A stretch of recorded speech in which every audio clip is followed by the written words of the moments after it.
Ya, entonces, eh, para las personas que están en la última ayudantía, vamos a hablar un poquito de geodinámica, tectónica de placas y subducción en Chile. En general, este es un tópico que debió haberse, es un poco complementario a lo que vio Laura en clase. Entonces, como lo complementario, porque además es materia que ustedes manejan de introducción a las geociencias. Así que no debiese ser nada nuevo y vamos a ver si podemos agregar algunos detalles un poco más técnicos o si tienen alguna duda. Entonces, aquí tengo el registro del terremoto de Iquique, el registro donde se pueden ver la llegada de la onda P y la onda S, y aquí hay una pregunta de cuando ocurre un terremoto, en general, ¿qué es lo que a mí me interesa saber cuándo ocurre? Entonces, aquí tenemos el registro del terremoto de Iquique pasado a registro acústico, como para que se vea lo instantáneo que es el movimiento, lo rápido que es la ruptura, digamos, el deslizamiento, y que después lo que va llegando sería el paquete de ondas superficiales y que la mayor energía se concentra al comienzo de un sismo. Entonces, cuando ocurre un terremoto, si yo soy una persona que toma decisiones, a mí me interesa saber dónde fue, de cuánto fue y de cómo fue. ¿Y por qué? Porque necesitamos tomar decisiones como focalizar la ayuda, evaluar otros riesgos como tsunami o remociones en masa, etcétera. Ya, entonces nosotros hemos respondido igual en esta sección del curso el dónde y el cuánto. El dónde tiene que ver con la localización y el cuánto tiene que ver con la magnitud. Y bueno, el cuánto me interesa la magnitud, que tiene que ver con una energía cuantitativa que lo hace comparable, versus la intensidad, que es una escala cualitativa y tiene que ver con cómo se sintió en los lugares y tiene que ver con el terremoto y otros factores en sí mismos, como el efecto del sitio, eh, el espectro de respuesta del edificio, etc. Y lo que nos falta ver, y es lo que vamos a ver un poquito ahora, es el cómo fue el terremoto. Entonces, como ya les dije, el dónde, nuevamente como en la tarea, tenemos la diferencia de tiempo entre onda P y onda S. Mientras más nos alejamos del epicentro, empieza a ser más grande esa distancia y de forma simple, como hay que hacerlo en la tarea, al menos usando 3 estaciones y donde se intersectan las circunferencias, se encuentra una localización aproximada. Pero no hemos contestado el cómo. El cómo, cuando ocurre un terremoto, podemos saber qué pasó ahí. ¿Ya? Y el cómo lo responde un poco lo que es el mecanismo focal, que vendría siendo como, técnicamente se conoce como tensor de momento, que me entrega muchos parámetros del terremoto, pero a nivel de este curso lo vamos a manejar solamente como mecanismo focal. Y aquí tenemos una imagen de qué es el mecanismo focal. El mecanismo focal no es nada más ni nada menos que una forma de representar las compresiones o las dilataciones cuando ocurre una falla, un plano de falla. Entonces, podemos ver que cuando ocurre un deslizamiento, hay zonas alrededor que se van a ver comprimidas y van a haber zonas que se van a ver distendidas. ¿Ya? Entonces nos da información de, por ejemplo, cómo se mueve la onda, que se llama directividad, que me dice más o menos si el plano de falla fue de tal forma, yo debería llegar viendo una onda P compresiva o una onda P, en el fondo esta compresión se ve como eso hacia arriba y la distensión se ve hacia abajo. ¿Ya? Y es súper importante el mecanismo focal, quizás lo más importante a nivel de este curso es que me entrega plano de falla, el plano de manteo, por ejemplo, el REC, pero en el fondo me permite mapear muy bien las fallas superficiales, que es algo que se va a ver en geología estructural y que va a ser súper importante a nivel cordillerano. Entonces, existen, esto también deben haberlo visto en clase, yo lo voy a poner rápidamente, existen distintos tipos de fallas, y en este caso tenemos una falla inversa, que si nosotros hacemos el mecanismo focal y lo vemos en planta, se ve de esa manera. ¿Ya? Entonces, el problema quizá un poco de estos mecanismos focales o pelota de playa es que eh, nosotros lo podemos ver de frente, que tiene mucho sentido las compresiones y las dilataciones, pero en la práctica hay como, ¿cómo se dice? Como por convención se ven en planta. Entonces, por eso estos videos son tan buenos, porque en este caso una falla inversa, un bloque sube respecto al otro y se ve así, digamos, en superficie.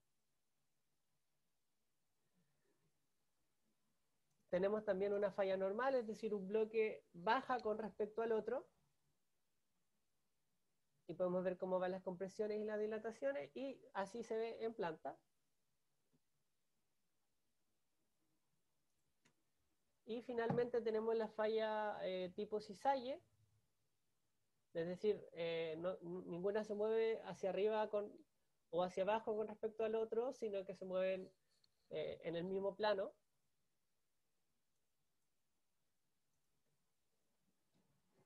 Y podemos ver que es mucho más fácil verlo de planta. Entonces, una forma de resumen es que existen principalmente tres tipos de fallas. Aquí hay una combinación después, ¿cierto? Hay una combinación, generalmente una falla o un terremoto va a tener una combinación de strike slip, una componente de strike slip con un poco de normal, etcétera, etcétera. ¿Ya? Y esto es lo que ustedes necesitan saber a nivel de este curso. ¿Ya? Que en una falla normal el mecanismo focal es así, en una falla inversa el mecanismo focal es así, y eh, en una falla tipo cisalle es así. ¿Alguna duda con esto? En general esto se ocupa mucho en geología estructural, lo van a ver, tiene que ver mucho con la mecánica de rocas después, así que algo que se puede ver con mayor profundidad en otro tipo de curso y relacionado quizás con algo más puntual, ¿ya? Porque aquí nosotros hablamos de estas pelotas de playa para terremotos grandes y etcétera, pero el mecanismo de rocas les puede indicar cómo son los fracturamientos y eso les va a indicar formas de planos de falla preferenciales cuando ustedes estén viendo ciertas rocas y va a ser muy usado en eso. Todo lo que tiene que ver con la, con la dinámica de rocas tiene que ver con estos mecanismos de falla.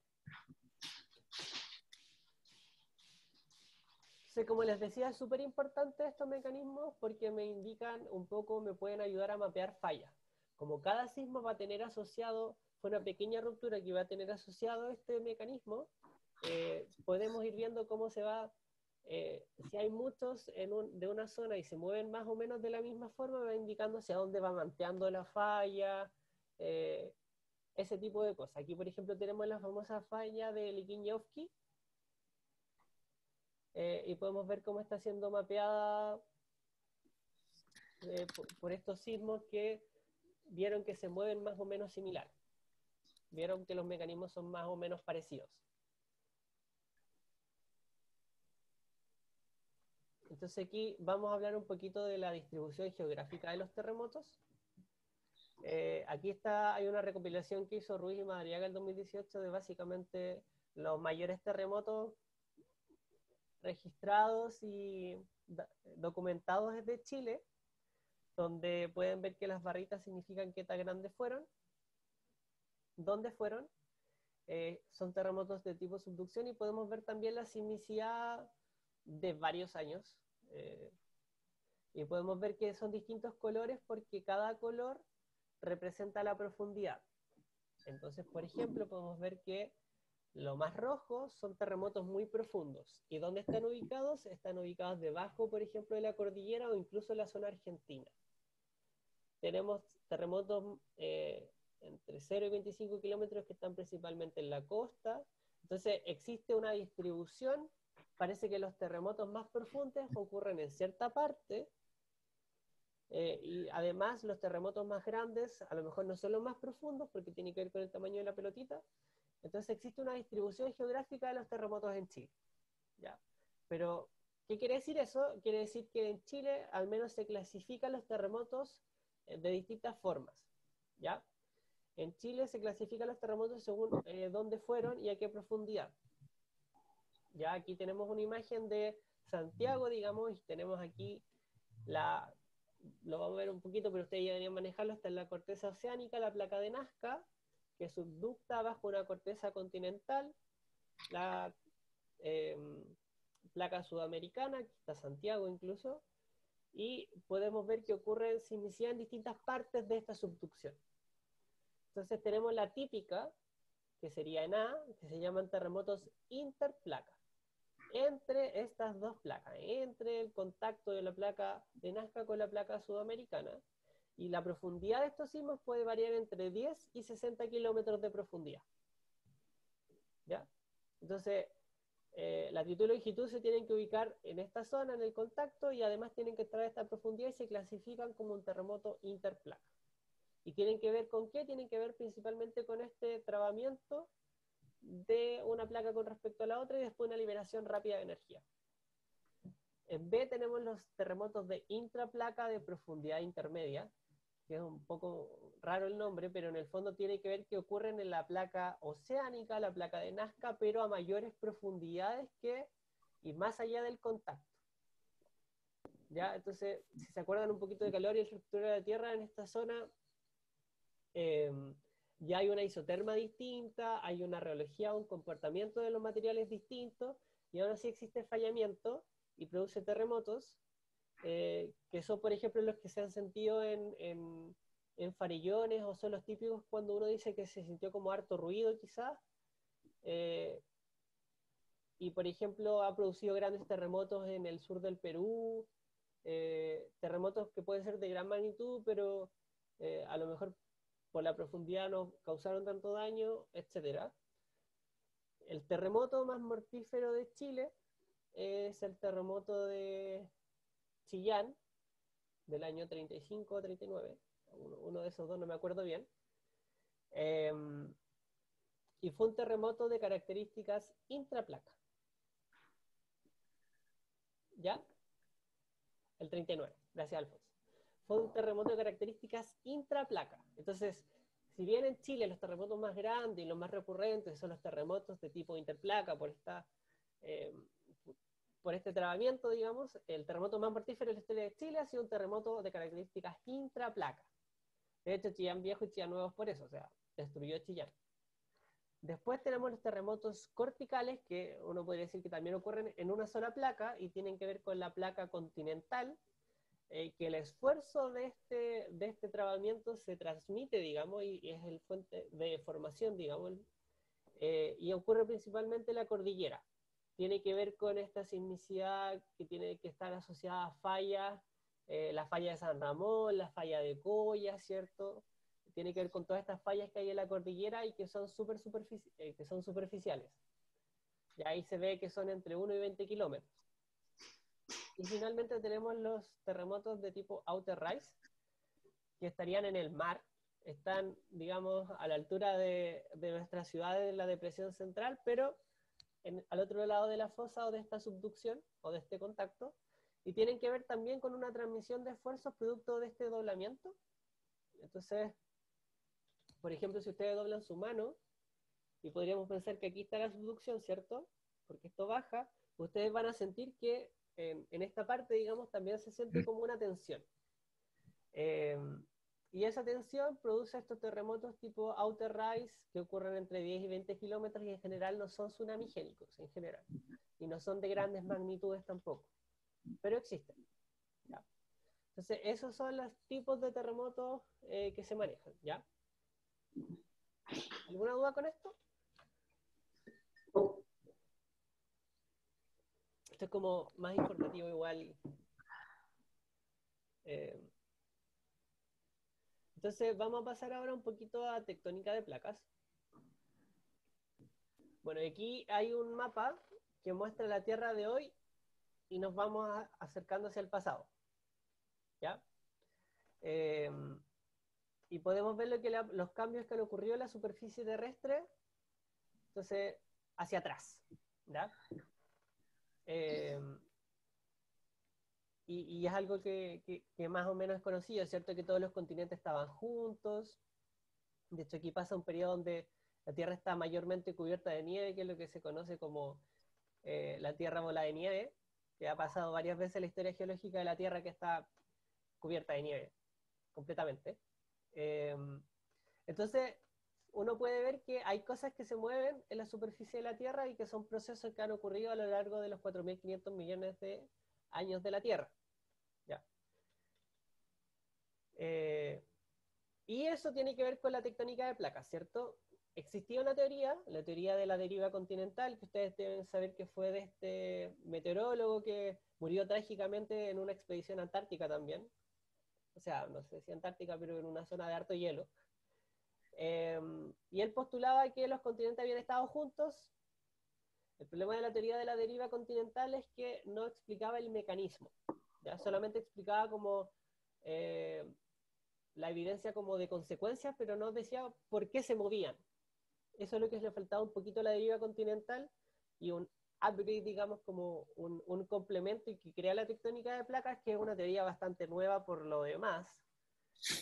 Ustedes saben, creo que Laura le comentaba que una teoría, es una teoría de los 50 o de los 60.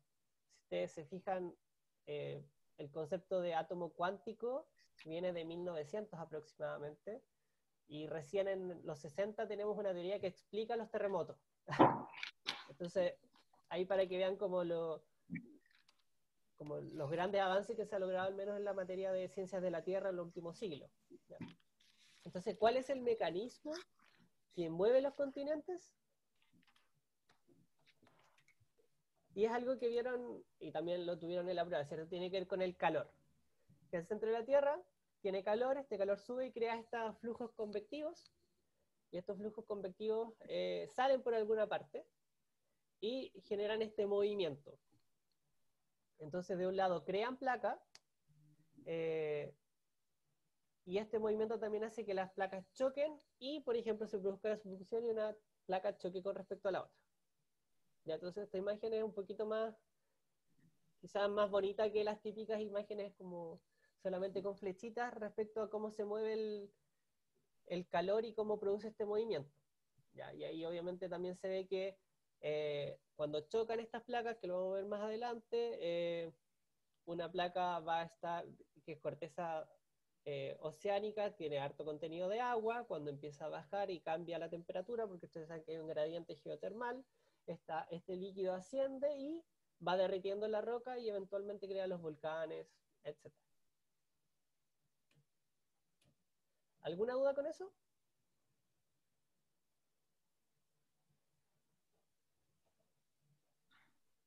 Entonces, esto igual es algo que más o menos se maneja de introducción a la geociencia, ¿cierto? Existen estas placas tectónicas. Una placa tectónica es una litósfera. ¿Y de qué está hecha la litósfera? Composicionalmente, porque la litósfera ustedes saben que es una forma de verlo físicamente, ¿cierto?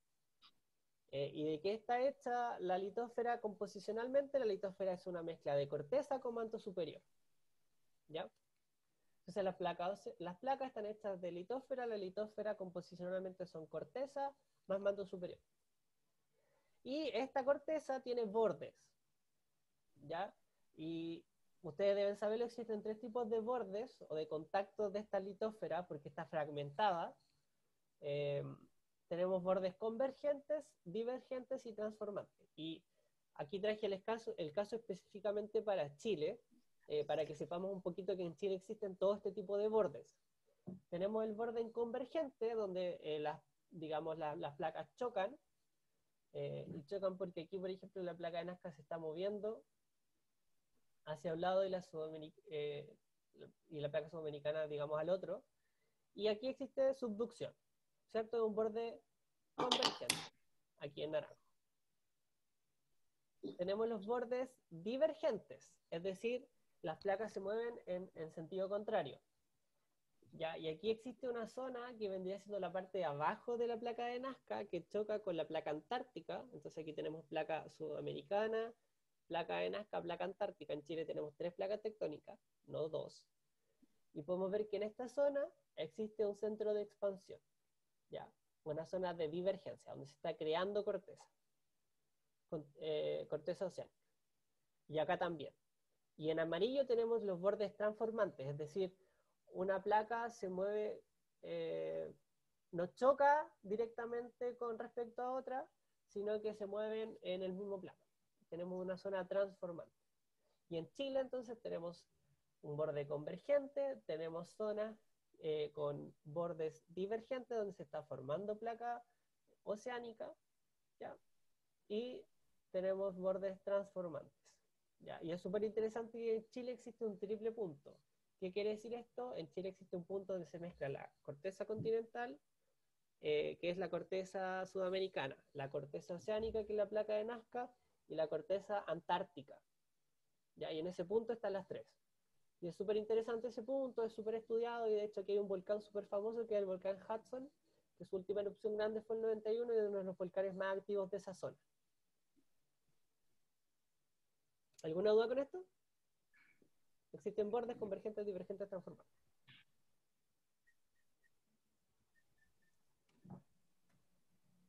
Entonces, aquí les traigo como el borde convergente porque en general nosotros cuando hablamos de borde convergente siempre nos imaginamos la subducción, ¿cierto? Entonces la subducción aquí sería que tenemos una placa oceánica que está subductando con respecto a una placa continental. Y lo interesante es que, ¿por qué una baja con respecto a la otra? Y tiene que ver con que la corteza continental es menos densa que la corteza oceánica. La corteza oceánica es más densa porque está llena de fluidos. Si bien la corteza continental es más gruesa y es más vieja, la corteza oceánica es más densa, eh, bueno, porque el isoterma está más abajo, entonces tenemos más manto, y además está llena de fluidos. ¿Ya? Entonces, una es más pesada con respecto a la otra, entonces al momento de chocar, una va a bajar, que vendría siendo todo lo que tenemos acá. Entonces, una baja con respecto a la otra y tenemos volcanismo, etcétera. Entonces, pero ¿qué pasa si en vez de tener una corteza oceánica con una corteza continental, tenemos dos cortezas continentales? ¿Qué es lo que va a pasar ahora? Que es algo que no se dice mucho. ¿Qué creen que va a pasar?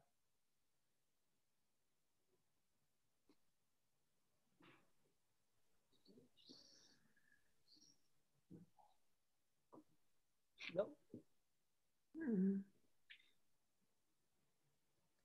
Si nosotros teníamos una corteza que son distintas, una es más densa que la otra y chocan, una baja con respecto a la otra. ¿Qué pasa si las dos son iguales y chocan?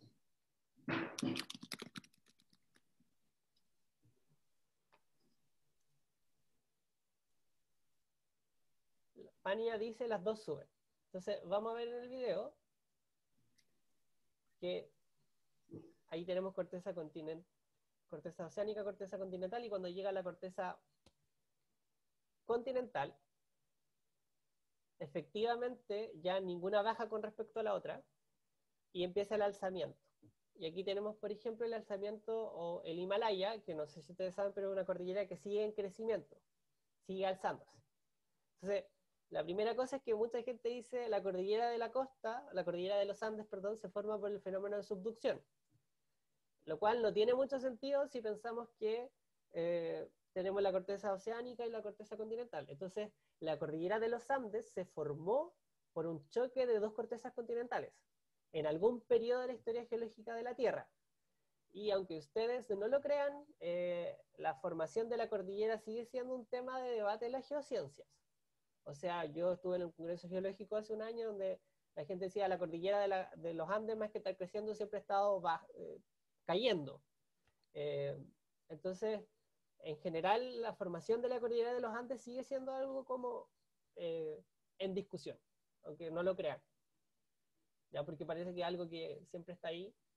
Entonces, cuando tenemos un borde convergente, tenemos dos opciones, ¿cierto? Una subducción o un choque con formación de cordillera. Y en las fallas divergentes o en los bordes divergentes, tenemos formación de corteza oceánica, ¿ya? Y como deben haberlo visto también en clases, eh, como las rocas adquieren el campo magnético de cuando fueron creados, nosotros en un centro de expansión donde se está formando roca, en la mitad de los océanos, podemos ver un mapa magnético, ¿cierto? Y podemos ver que es simétrico en general. ¿Y qué quiere decir eso? Que entonces se fueron moviendo hacia los dos lados y se pueden ver los tiempos de inversión de campo magnético, ¿ya? es lo que se llama como paleomagnetismo y es muy, muy, muy, muy utilizado. ¿Ya? ¿Alguna duda con esto? Entonces, al final en esta clase lo que vamos a hacer es hablar un poquito de todas las cosas que vimos en el semestre, pero aplicadas un poco a la Tierra ya directamente. Bueno, ¿y cuál es la evidencia un poco de que la Tierra está fragmentada, cierto? Que existe esta corteza, tiene que ver con, si nosotros localizamos la sismicidad, en general toda esa sismicidad va a estar en zonas convergentes, eh, que tienen que ver con un trabajamiento que lo vamos a ver al tiro, y podemos ver que esta es la misma figura de si nosotros tuviéramos las placas tectónicas, ¿cierto? Y nosotros tenemos aquí el gran anillo, el cinturón de fuego del Pacífico. ¿Por qué se llama cinturón de fuego del Pacífico? No necesariamente tiene que ver con volcanes, ojo, tiene que ver con que la mayor cantidad de energía sísmica del mundo se libera en esta zona. ¿Ya? Entonces, vamos a mezclar un poquito lo que vimos de mecanismos focales bordes eh, con bordes de placa tectónica. Entonces, nosotros tenemos en la subducción terremotos de tipo inverso. ¿Por qué? Porque vamos a ver que hay una fuerza que hace que un bloque se levante con respecto a otro. Y ahí tiene que ver con este trabamiento. Entonces, tenemos un esfuerzo que hace que un bloque suba con respecto a otro. Entonces, el tipo de mecanismo focal que vamos a tener en subducción es este. ¿Ya? Por el otro lado, en un centro de expansión, generalmente vamos a tener sismicidad de tipo normal. Vamos a ver al tiro, pero tiene que ver con que si sale material, por ejemplo, el material se enfría y se empieza a mover y después se va a empezar a caer, ¿cierto? Entonces, van a haber fallas normales, entonces, ese tipo de mecanismo focal. Y tenemos las fallas transformantes y van a tener, obviamente, mecanismos de tipo cisalle y se van a ver así, ¿ya? Esto al nivel del curso es lo que se espera que ustedes manejen, ¿ya? Es decir, ustedes sepan qué tipo de mecanismo focal son indicador de qué tipo de borde, ¿ya? Entonces, un poquito para explicar el tema de los centros de expansión oceánico. Entonces, siempre se ve la imagen que tenemos entonces tenemos una corteza muy delgada, porque se está formando, entonces hay calor muy hacia arriba, muy superficial, el gradiente geotérmico, que es algo que ustedes vieron en la prueba también, eh, es bastante elevado porque el calor está muy cerca de la superficie, y por lo tanto hay volcanes, ¿cierto? Entonces el centro de expansión siempre se ve como súper liso, súper bonito, como que se crea una placa súper lisa, pero la realidad es que está saliendo magma, y generalmente está saliendo, como bien sabemos, en volcanes. Entonces es una zona con alta actividad volcánica, pero está bajo el mar, ¿ya? Entonces aquí tenemos una imagen de más o menos cómo se está formando esta corteza quizá, eh, o cómo se formaría. Entonces sale este material eh, y ahí lo pueden ver, ¿cierto? Eh, Sale el calor, sale roca, sale ceniza. eh, entonces la corteza oceánica que se va creando en general, ahí podemos ver cómo los bloques van cayendo, ¿cierto? Entonces la corteza oceánica no es una corteza lisa, sino que tiene muchas rugosidades porque podemos ver cómo se está formando, ¿cierto? Eso nos da un proceso algo liso. ¿Se entiende?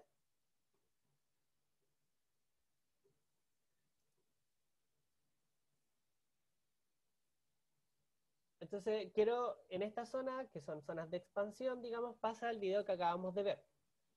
Y otra evidencia, digamos, de la tectónica de placas tiene que ver con que este calor de la subducción de esta placa que baja y después sube en los fluidos, que era este arco volcánico, como el tenemos en la cordillera de los Andes, dicen, ok, además de sismicidad de los bordes, nosotros también tenemos evidencia de volcanismo. Es decir, la mayor cantidad de volcanes se ven en los bordes de placa, en general en bordes convergentes, ¿ya? Pero a diferencia de la sismicidad, que es bastante clara en mostrar los bordes, existen volcanes que no están en un borde de placa. ¿Ya? Y eso genera un problema respecto a la teoría de que el calor solamente va a salir por los RITs, y el calor solamente va a producir ascenso magmático en los bordes convergentes, etcétera, etcétera, etcétera, sino que tenemos este extraño fenómeno que deben haberlo visto con Laura en clase, que tiene que ver con los hotspots, que son puntos calientes, digamos, que son zonas, por ejemplo, en mitad de una placa, donde al calor de la Tierra le gusta salir por ahí. Así como de simple, hay como una transferencia directa de calor, y ya no tiene que ver con estos RITs, y ya no tiene que ver con estos rifts, que vendría siendo lo mismo con RITs pero en continente, sino que solamente sale calor ahí, tiene que ver con la inestabilidad de las ecuaciones, etcétera, etcétera, etcétera. La teoría de pluma mantélica que se llama, pero como le he dicho en esta clase, esa teoría también está como en vamos comprobándola, así que también es un tema de discusión porque existen los hotspots, ¿ya? Hotspot, punto caliente, esa es la traducción. Y aquí tenemos, por ejemplo, el hotspot de Hawái. Hawái no está en un borde de placa, está en mitad del Océano Pacífico. Está en la mitad de la placa pacífica, ¿ya? Pero hay un volcán, y un volcán súper activo, ¿cierto? Entonces, aquí tenemos un video de qué es lo que está pasando en un hotspot, ¿ya? Entonces, nosotros tenemos, bueno, ahí ven, ¿cierto? Esto vendría siendo lo que yo les digo que es la litósfera, porque tiene corteza y manto superior. Entonces tenemos esta pluma mantélica que se llama, del manto, que es una zona donde sale calor, y va a salir directamente, y obviamente este calor va a modificar las condiciones de la roca, ¿cierto? Las va a derretir y va a producir volcanes. En este caso Hawái, que está en una isla, que está en el océano, va a producir una isla esta forma. El tema es que, obviamente, como vimos, las cortezas se están moviendo. El tema es que se mueve la corteza, la litósfera, se mueve la placa, pero no se mueve la pluma mantélica. Entonces lo que está pasando es que el calor sigue saliendo por un punto, pero se va moviendo la placa tectónica. Entonces va generando como agujeros, digamos, agujeros de calor o volcanes a medida que se va moviendo esta placa. Entonces el calor sigue queriendo salir por ahí, pero la placa tectónica se está moviendo. Entonces va produciendo como un archipiélago, un conjunto de islas, ¿ya? Y después incluso se puede ver cómo cambia el movimiento de la placa tectónica, en este caso se movió hacia otro lado, por ejemplo, con otra dirección, y va quedando como el registro de cómo se fue moviendo esta placa tectónica, eh, gracias a que la pluma mantélica no se mueve, ¿ya? Y se va produciendo ese archipiélago. ¿Ya? Es algo súper interesante, pasa harto en varias islas, digamos, que están en mitad de cortezas, que se puede ver este registro, ¿ya? También lo interesante es que esta pluma mantélica en algún minuto se puede apagar, en algún minuto puede dejar de existir, y solamente va a quedar el registro de lo que está arriba, ¿ya? Este tipo de plumas mantélicas no solamente ocurren en el océano, también tenemos puntos calientes en continentes. El más famoso está en Yellowstone, ya, este supervolcán y que salió.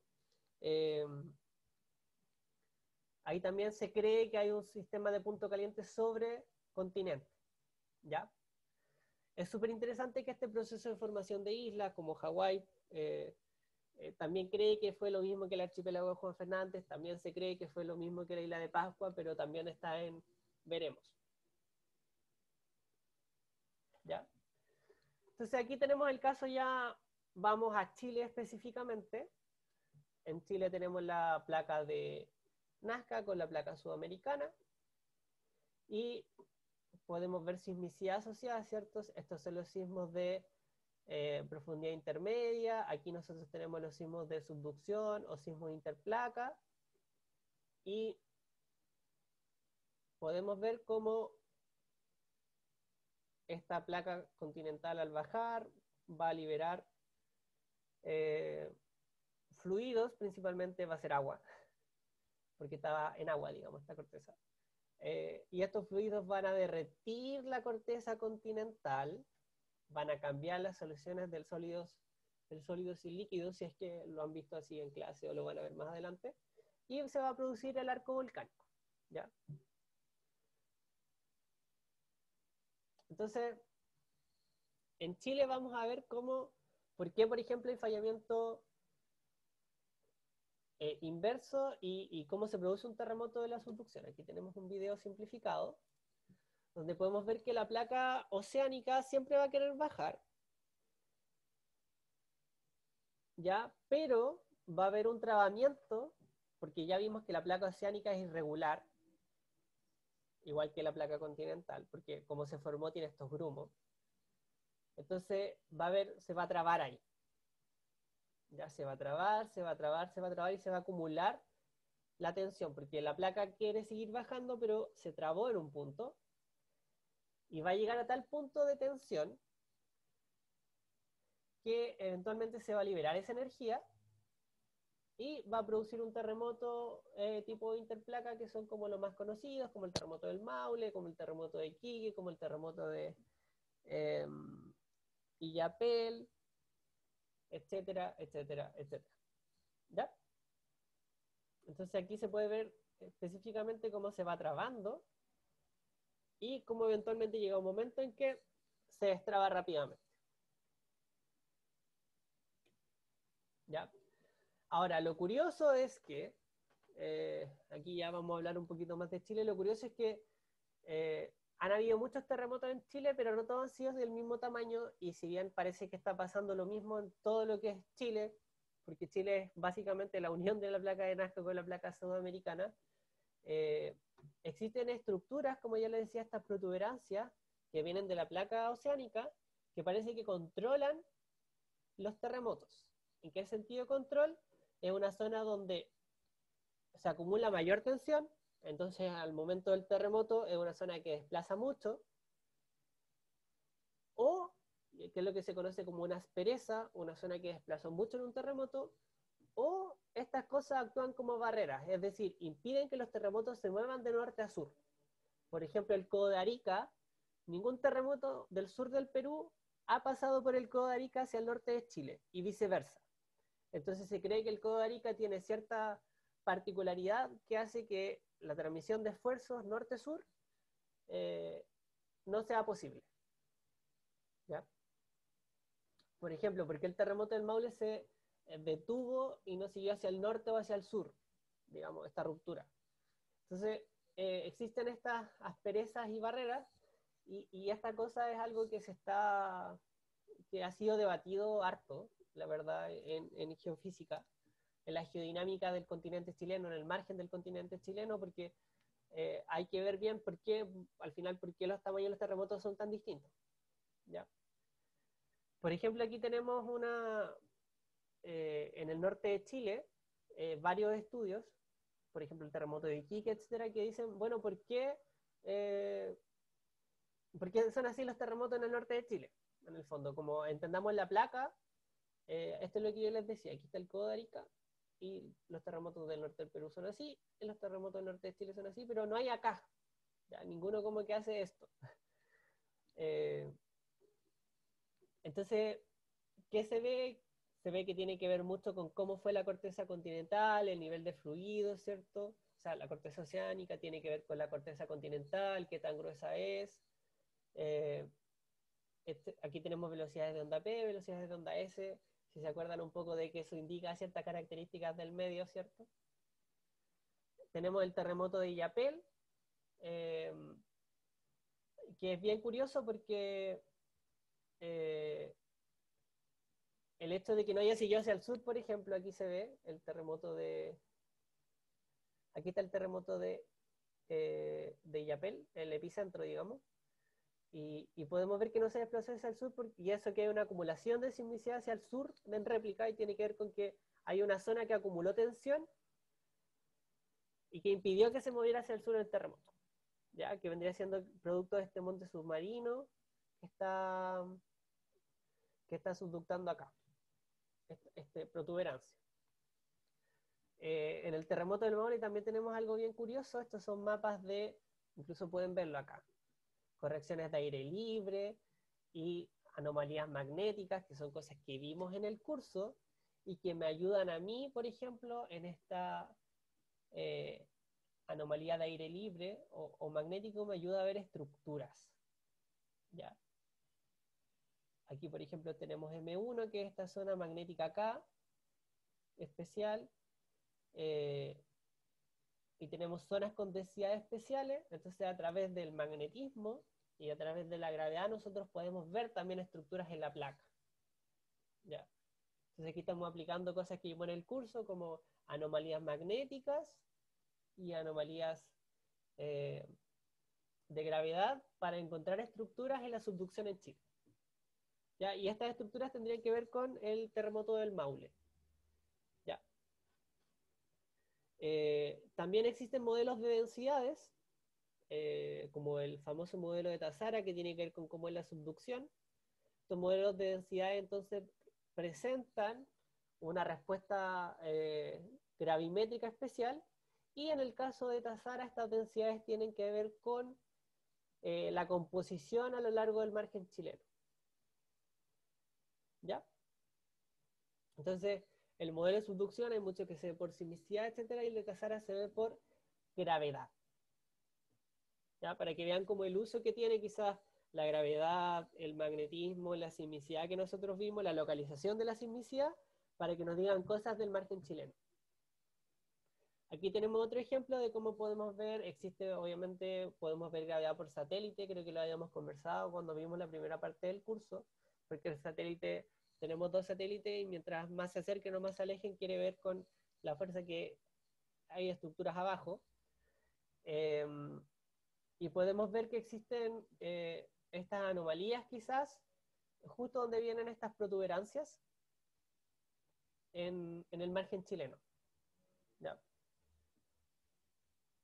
Y quizás lo último que les quiero mencionar en esta clase, que ha sido bastante de hartos conceptos y hartas cosas que se discuten en la geociencia, es que, por ejemplo, si nosotros vemos el arco volcánico en Chile, nosotros tenemos todo lo que es los volcanes de la zona norte, como el volcán Lascar, el volcán Ollagüe, el volcán Las Tarrias, todos los volcanes que quizás no son tan conocidos para nosotros, pero son muy conocidos en el norte de Chile, ¿cierto? Y después viene una zona sin volcanismo. Y a la zona de Santiago aproximadamente, con el volcán San José, empieza también un volcanismo que llega hasta la zona sur de Chile. ¿Ya? Entonces, de nuevo, esto hace varias preguntas, porque se supone que hay subducción a lo largo de todo el margen chileno, hay material que está ascendiendo y descendiendo en todo el margen chileno. Entonces, ¿por qué hay una zona que no tiene volcanismo? No sé si a alguien se le ocurre por qué. O les llama la atención, o no sé si sabían. Por ejemplo, en la cuarta región en Chile no hay volcanes activos.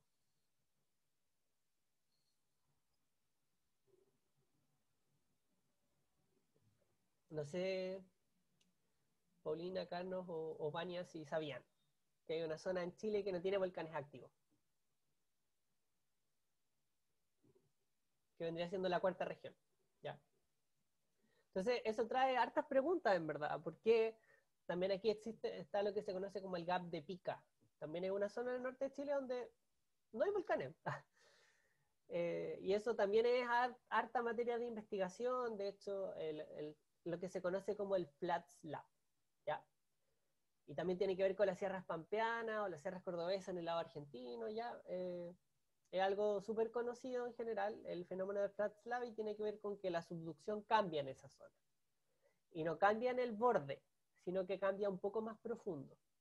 Y como lo dice el nombre, el flat slab tiene que ver con que el ángulo de la subducción o de la placa continental cambia, y al cambiar el ángulo, cambian las isotermas, y entonces ya no existe la fusión de este material de la placa en esta zona, y por lo tanto, como no hay ascenso de fluidos de la placa que está bajando porque cambió de orientación, no hay volcanismo.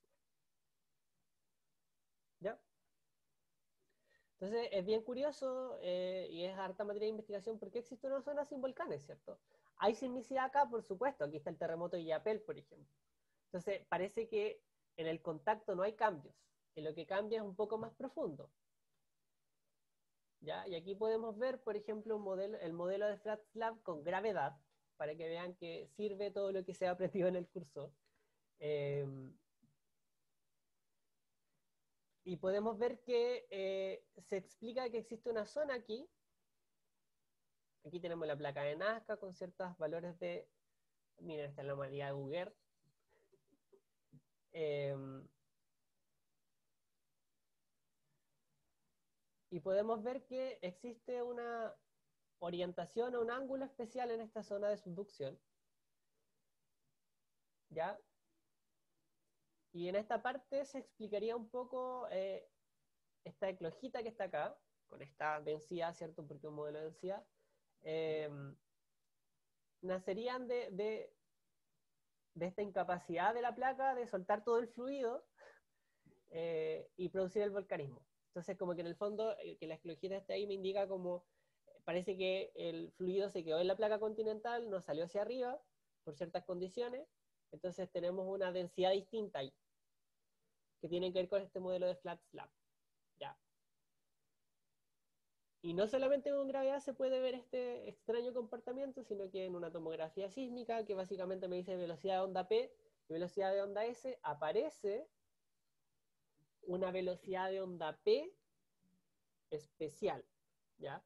Recuerden que la velocidad de onda P, la gracia de la onda P es que se puede mover tanto por fluidos como por líquidos, a diferencia de la onda S. Y esta anomalía acá, que en el fondo es algo distinto, me indicaría la presencia de este flat slab o de una zona especial de la corteza que estaba subductando, que no liberó el fluido y que por lo tanto no produce el volcanismo observado. Entonces aquí nosotros tenemos gravedad y velocidades de onda que me indican cosas del margen chileno. ¿Ya?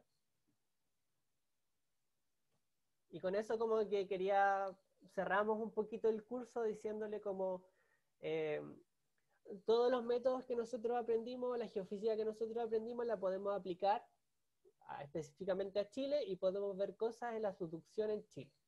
¿Ya? Y nos explica por qué ocurren ciertos fenómenos como volcanismos y terremotos o donde no ocurren ciertos fenómenos como volcanismo. ¿Ya? Así que con esto damos como por finalizado el curso de fundamentos, al menos la ayudantía así.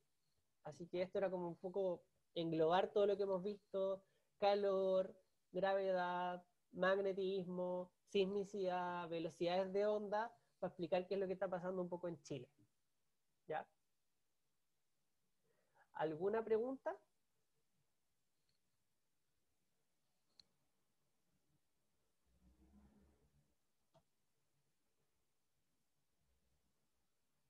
No sé.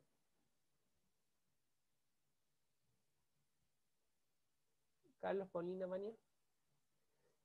En el fondo, esta parte del curso de geodinámica tenía un poco eso. Ustedes sabían algunas cosas de introducción a la geociencia. Aquí nosotros le pusimos un poco de gravedad, de magnetismo, explicamos las cosas con todos los conceptos que esperamos que se hayan aprendido en el curso y que nos ayuden a entender un poquito más qué es lo que está pasando en este caso en Chile, de la distribución geográfica de los terremotos eh, y de los volcanes.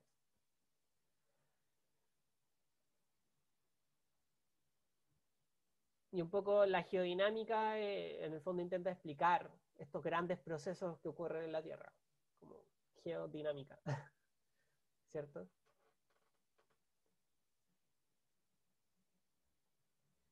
No sé si tienen alguna duda ya de la tarea. Eh, si no hay más dudas con esto, voy a cerrar la grabación ahora. Um, así que por si tienen alguna duda de la tarea para que se sientan libres de... Así que con esto se cierra la ayudantía de fundamentos de geofísica del año pandemia 2020.